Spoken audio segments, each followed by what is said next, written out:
This is the Lone Crater YouTube. We hope this video helps. You start by confirming your remote model and getting one CR2032 coin cell.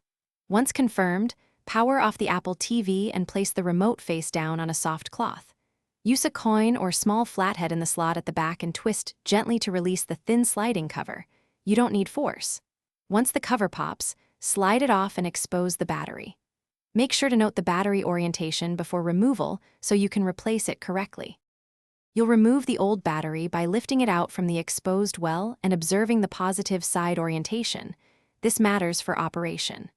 Once out, inspect the metal contacts and wipe them with a cotton swab and a bit of isopropyl alcohol if there's any residue. Let it dry.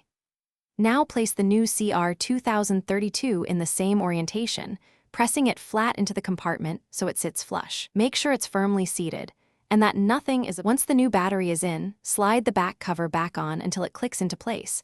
Do not force a crooked cover. Power on the Apple TV and try the basic controls, directional pad, menu, home, and Siri, to confirm responsiveness.